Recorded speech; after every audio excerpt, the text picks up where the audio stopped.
తాకట్లో ఉన్న మీ బంగారం ఈ రోజు ఎంత ధర చేస్తుందో కొమ్మూరి గోల్డ్ వాళ్ళకి కాల్ చేసి ఫ్రీ గోల్డ్ కాస్ట్ చెక్ చేసి చెప్తారు. డైరెక్ట్ గా మీరే నేను చిరంజీవి గారికి ఒక ఐడియా అనుకుని చిరంజీవి గారిని అప్రోచ్ ఎలా అవ్వాలి అనుకున్నప్పుడు నేను విక్కీ గారిని అడిగాను. విక్రమ్ రెడ్డి అని. యా అప్పుడు తను నన్ను చిరంజీవి గారి దగ్గరికి తీసుకెళ్ళాడు. ఓకే, తీసుకెళ్ళినప్పుడు అప్పుడు చిరంజీవి గారిని కలవలేదు మీరు? లేదు. అవునా? దాని ముందు ఎప్పుడు నేను ఠాగూర్ సినిమా అప్పుడు కలిసాను. దాని తర్వాత మధ్యలో నేను శంకర్ దాదా సినిమాకి ఒక 15 days అప్రెంటిస్కి వెళ్ళా. కాలేజ్ బంక్ కొట్టి అటు వెళ్ళా పనిచేయడానికి. అలా చూసాను తప్ప డైరెక్ట్గా ఎప్పుడు నేను ఇంటరాక్ట్ కానీ మీట్ అవ్వడం కానీ జరగల.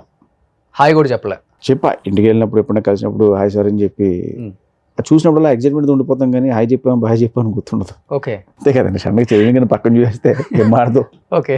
సో అలా ఇది తప్ప ఇంకా వేరే విధంగా ఇది అవలా. ఇప్పుడు విక్కీ వెళ్ళి తీసుకెళ్ళిన తర్వాత అడిగాను, సార్ ఇలా ఒక ఫ్యాంటసీ కథ అనుకుంటున్నాను వింటారా అంటే చెప్పమ్మా అన్నారు. చెప్పాను, ఆయన నచ్చింది ఐడియా. నచ్చిన తర్వాత నేను వచ్చాను. అయితే బాగుండు, జరిగితే బాగుండు. మన చూడండి ఎగ్జామ్ రాసి వచ్చిన తర్వాత అసలు ఇది ఉంటుంది, మనకు టెన్షన్ ఉంటుంది. ఆ టెన్షన్ నేను ఉంటే విక్కీ గారు వచ్చి బాస్ ఓకే అన్నారు అన్నాడు. నేను పెద్ద షాక్. అంటే ఓకే అన్నది వెరీ హ్యాపీయే, బట్ అది చెప్పడం మనకు రియాక్షన్ ఉంటుంది కదా. ఆ షాక్లో ఉండి మళ్ళీ ఇంకోసారి ఇంకో అపాయింట్మెంట్ తీసుకుని సార్ ఒక్కసారి ఫుల్ నరేషన్ ఇస్తానంటే ఆయన మళ్ళీ 1.5 hour నరేషన్ తీసుకున్నారు. తీసుకుని ప్రొసీడ్ అయిపోండి అమ్మా, ఏ డౌట్స్ లేవు నాకు అన్నారు. ఇంకా అక్కడ నుంచి ఆగల. నాకు ఏ డౌట్ వచ్చినా ఫస్ట్ ఆయన దగ్గరికి వెళ్ళిపోతాను నేను. ఓకే, జస్ట్ ఒక మెసేజ్ పెడితే ఆయన ఇమీడియట్గా వచ్చే అంటారు, లేదా ఫోన్ చేసి టైం చెప్తారు, వెళ్తాను, ఆయనతో డిస్కస్ చేస్తాను. సూపర్. ఎందుకంటే ఆయన థాట్స్, ఆయన ఇన్పుట్స్ చాలా బాగుంటాయి. అవును, ఏదైనా చెప్పినప్పుడు దీనికి ఆల్టర్నేటివ్ ఇలా కూడా ఉంటుంది చూడు అని చెప్తారు. అండ్ ఆయనలో గ్రేట్ థింగ్ ఏంటంటే ఆయన చెప్పింది పెట్టుకో అన్న ఇది ఎప్పుడూ ఉండదండి. ఆయన ఒకటి కథ విన్నప్పుడు ఒకటి చెప్పారు, వినేటప్పుడు నువ్వు నాకు కథ చెప్తున్నప్పుడు నువ్వు డైరెక్టర్, నేను మెగాస్టార్ అన్న ఫీలింగ్ మర్చిపో. నువ్వు ఒక కామన్ మ్యాన్గా ఒక కామన్ పక్కన ఒక పర్సన్ కథ చెప్తున్నావు అని చెప్పు నువ్వు. ఓకే, కథ అయిపోయిన తర్వాత నాకు అనిపించింది నేను చెప్తాను. నేను చెప్పిన దాంట్లో నీకు నచ్చితే అది ఇంప్లిమెంట్ చేయి. నేను చెప్పింది నీకు నచ్చకపోతే ఎందుకు నచ్చలేదో నాకు ఆ రీజన్ చెప్పు. ఓకే అని నేను చాలా క్లియర్గా చెప్పారు ఫస్ట్ డే. సో నాకు అక్కడ నుంచి వెరీ హ్యాపీ. అంటే ఆయనతో కంఫర్ట్ జోన్ ఉంటుంది. ఆయన ఒకటే అంటారు, నీకు ఏమనిపించినా వచ్చే అబ్బాయి డౌట్ ఉంటే డిస్కస్ చేద్దాం, మాట్లాడదాం అని చెప్పి. ఓకే. సో దానివల్ల నాకు బాగా అడ్వాంటేజ్ ఏమైందంటే ఏ డౌట్ వచ్చినా టక్మని ఆయన ఫోన్ చేశారు, ఇలా అనిపిస్తుంది నాకు అంటే అవునా రా కూర్చుందాం అని చెప్పి మాట్లాడుకోవడం, దాని గురించి డిస్కషన్ అలా జరిగేది. ఇందులో స్వార్థం కూడా ఏంటంటే మళ్ళీ బాస్ని కలవచ్చు కదా ఫీలింగ్తో మళ్ళీ మెసేజ్ పెట్టివ్వండి నేను. అదే నేను విన్నాను. ఇప్పటి వరకు ఆయనతో చేసిన 150+ డైరెక్టర్స్ చాలా మంది ఉన్నారు కాబట్టి వాళ్ళకన్నా ఎక్కువ టైమ్స్ కలిసింది వశిష్ఠ్ అనే. అవును. ఈ సినిమా అయిపోయిన లోపు ఒక 500 సార్లు కలిసి ఉంటారు. ఇంకా ఎక్కువ కలిసింది. ఎక్కువ కలిసారా? ఏ చిన్న డౌట్ వచ్చినా ఫోన్ చేశారు, రమ్మంటారా అని అడుగుతారు. ఆయన లేదు ఒకసారి వస్తాను sir. Okay. So fan by moment అయితే పక్కా. సో రీసెంట్గా ఫ్యాన్ బై మూమెంట్ బాబీ అన్న వాళ్ళ పేరు వీరైతో ఒకసారి బాక్స్ ఆఫీస్ మళ్ళీ బద్దలు కొట్టేశారు. మళ్ళీ ఇక్కడ కూడా ఫ్యాన్ బై మూమెంట్ కాబట్టి గట్టిగానే కొట్టబోతున్నాం. డబుల్ ట్రిపుల్ బదులు అవుతుంది. ట్రిపులా? ఓకే, ఒక 1000 కోట్లు కలెక్షన్ అనుకోవచ్చా? హ్యాపీగా వస్తే అంతకన్నా చెప్పండి, వస్తుంది. మీరున్న కాన్ఫిడెంట్ లెవెల్కి మీ గట్స్ ఒప్పుకోవచ్చు.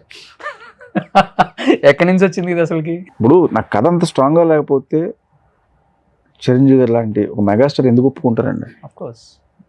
ఎంతమందిని చూసుంటారు, ఎన్ని కథలు వినుంటారు. ఆయన 155 సినిమాలు చేశారు. ఆయన అది 156. అందులో హిట్స్ ఉండొచ్చు, ఫ్లాప్స్ ఉండొచ్చు, అవన్నీ కామన్. ఆయన ఒప్పించానుగా, ఆయన నమ్మారుగా నా కథని. అంటే ఆయన ఎగ్జైట్ చేసే ఎలిమెంట్ ఏదో నా కథలో ఉన్నట్టేగా. అంత ఈజీగా ఒప్పుకోరుగా ఆయన. సో నాకు కాన్ఫిడెన్స్ అది. ఎస్, చిరంజీవి గారిని ఒప్పించాను. నా కథ మీద నాకు నమ్మకం. క్లాస్మేట్స్ మీరు చరణ్? ఏ క్లాస్ వరకు చదువుకున్నారు? 10th batchmates actually. నలంద ఇక్కడ. ఓ, ఇక్కడ నలంద. రాణా, చరణ్, నేను, శిరీష్ అందరం కలిసి ఒకటే క్లాస్మేట్స్ అయితే. బెంచ్ మేట్స్ కూడా? బెంచ్ మేట్ ఉంటాయిగా. బాగా యాక్టివ్గా ఉండేది మీ బ్యాచ్లో? చరణ్ ఇప్పుడు యాక్టివ్గా ఉంటాడు, రాణా ఒకలా యాక్టివ్గా ఉంటాడు, శిరీష్. సో ఒక్కొక్కరు ఒక ఇది. మీ నలుగురు సినిమాలకు వెళ్తుంటారా? బంకొట్టి కాలేజీ, స్కూల్? నేను శిరీష్ ఎక్కువ బంకొట్టి సినిమాకి వెళ్ళేవాడు. మీరు శిరీష్? ఓకే. అంటే అటు బంకొట్టి మీరు, చరణ్ గారు, రానా ఏదైనా సినిమా అంటే చిరంజీవిది కావచ్చు, పవన్ కళ్యాణ్ గది కావచ్చు. శిరీష్ నేను ఎక్కువ బంకొట్టి వెళ్ళేవాళ్ళు. ఓకే. చిరంజీవి గారి సినిమాలకి, కళ్యాణ్ గారి సినిమాలకి అసలు అదే పనులు ఉండేవాళ్ళు. అప్పటి నుంచే ఉందా చరణ్ గారికి హీరో అవ్వాలి, డెఫినెట్గా నాన్నగారు లెగసీ కంటిన్యూ చేయాలి, రానాక్ కానీ అంటే డెఫినెట్గా ఏమవుతావు పెద్ద అయితే ఫ్యూచర్లో ఐఏఎస్ ఐపీఎస్ అన్నప్పుడు I want become a actor doctor అని చెప్తాం కదా. సో అప్పుడు మీరు ఫ్రెండ్స్ మాట్లాడుకున్నప్పుడు చెప్పేవాళ్ళ వాళ్ళు ఇప్పుడు ఈ టాపిక్స్ ఏం లేదు, ఏమవుతావు అంటే ఏమవుతావు తెలుసు కదా చిరంజీవి గారు ఆ లెగసీ ఖచ్చితంగా చరణ్ అని చెప్పి. నెక్స్ట్ చరణ్ తన మూవీ ఆయన కూడా సోషల్ ఫ్యాంటసీ అంటే చాలా ఇష్టం. మీరు అన్నది జరిగితే చాలా హ్యాపీ నాకు. ఆ? మీరు అన్నది జరగాలని కోరుకుంటాను నేను కూడా. ఎన్ని ఉన్నాయి ఈ సోషల్ ఫ్యాంటసీ టైప్ అసలు మీ దగ్గర? అదే బ్యాంకు కాదు లోపల బుక్స్ కాదండి. ఆ టైంకి మనకి ఎగ్జైట్ చేసిన ఐడియా అంటే స్ట్రైక్ అయితే ఆ ఐడియాని పట్టుకుని డెవలప్ చేసి వెళ్ళడం తప్ప మన దగ్గర ఎన్ని ఉన్నాయి ఇలా దీని బుక్స్ ఉన్నాయి అని కాదు. ఓకే, అంటే మీరు చెప్పేదాన్ని బట్టి భాగ్యరాజ్ గారికి ఈ నేచర్ ఉందని నేను విన్నా. ఆయన కూడా ఇంటర్వ్యూ చేసినప్పుడు నేను ఎప్పుడు బౌండెడ్ స్క్రిప్ట్ రాసుకొని సెట్లోకి వెళ్ళి చేసింది లేదు రోషన్ గారు, జస్ట్ ఒక లైన్ అనుకుంటాను, ఆ లైన్తోనే నేను ఇన్ని సినిమాలు తీశానని చెప్పారు. ఇప్పుడు మీరు చెప్తుంటే ఆయన గుర్తు వస్తున్నాడు మళ్ళీ నాకు. గ్రేట్, థ్యాంక్ యూ అండి. పోల్చారు, థ్యాంక్ యూ. చిరంజీవి గారు కూడా చెప్పారు బెస్ట్ స్క్రీన్ ప్లే నేను చూసిన వాళ్ళలో ఇండియాలో భాగ్యరాజ్ గారు అని చెప్పారు. సో మీరు కూడా అదే ఫాలో అవుతున్నారు మరి. అంటే ఎన్ని సినిమాల ప్రభావం, ఎన్ని కథల ప్రభావం, ఎంతమంది ఆర్టిస్టుల ప్రభావం, ఎంతమంది హీరోస్ ప్రభావం మీ మీద ఉందో అర్థం అవుతుంది ఇప్పుడు. ఖచ్చితంగా ఉంటుంది, ఎందుకంటే మనం చూసి కొత్తగా ఎక్కడి నుంచి ఏమో పుట్టేదండి. ఓకే, మనం చూసిన వాటిల్లో వచ్చి చదివిన వాటిల్లో వచ్చి లేకపోతే మనం ఏమంటాం వాళ్ళతో ట్రావెల్ చేసిన దాని నుంచి మనం చూసిన హీరోలు చిరంజీవి గారు, బాలకృష్ణ గారు, నాగార్జున గారు, వెంకటేష్ గారు, వీళ్ళు మన జనరేషన్. దాని ముందు రామారావు గారు, నాగేశ్వరరావు గారు చాలా గొప్ప గొప్ప సినిమాలు చేశారు. ఓకే, బట్ మనం ఎక్కువ థియేటర్కి వెళ్ళి దెబ్బలు తిని చూసిన సినిమాలు ఈ నలుగురు హీరోస్. సో వీళ్ళ సినిమాల నుంచి చాలా నేర్చుకున్నాం, వాళ్ళ సినిమాల నుంచి చాలా ఇన్స్పిరేషన్ ఉంటుంది. ఓకే, సో ఇప్పుడు మనం చెప్పుకునే ఇండస్ట్రీలో పాన్ ఇండియా డైరెక్టర్ అనే రాజమౌళి గారు కూడా ఫస్ట్ అంతా నార్మల్ ప్రేమ కథలు, కమర్షియల్ సినిమాలు తీసిన తర్వాత స్టార్ట్ చేశారు ఈ జర్నీ. మీరు ఎత్తుకోవటమే సోషల్ ఫ్యాంటసీ అన్నారు. నెక్స్ట్ వాట్ నెక్స్ట్ అసలుకి అది నాకు తెలియదు. ఆ ఊహకు అందని ఏమో తీసుకెళ్తా తెలియదు.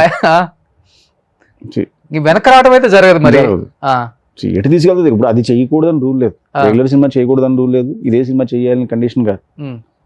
ఆ టైంకి మనకి ఏది ఎగ్జైట్ చేసింది, ఆ ఐడియా ఏం స్ట్రైక్ అయింది దాన్ని బట్టి వెళ్ళడం తప్ప ఇదే చెయ్యాలి అని. మీ పెన్ను ఒప్పుకుంటుందా, మీ మనసాక్షి ఒప్పుకుంటుందా అసలుకి? అది ఆ టైం బట్టి సిచ్యువేషన్ డిమాండ్ చేస్తుంది తప్ప ముందే ప్లాన్ చేసుకునే అయితే ఏం జరగవు కదా.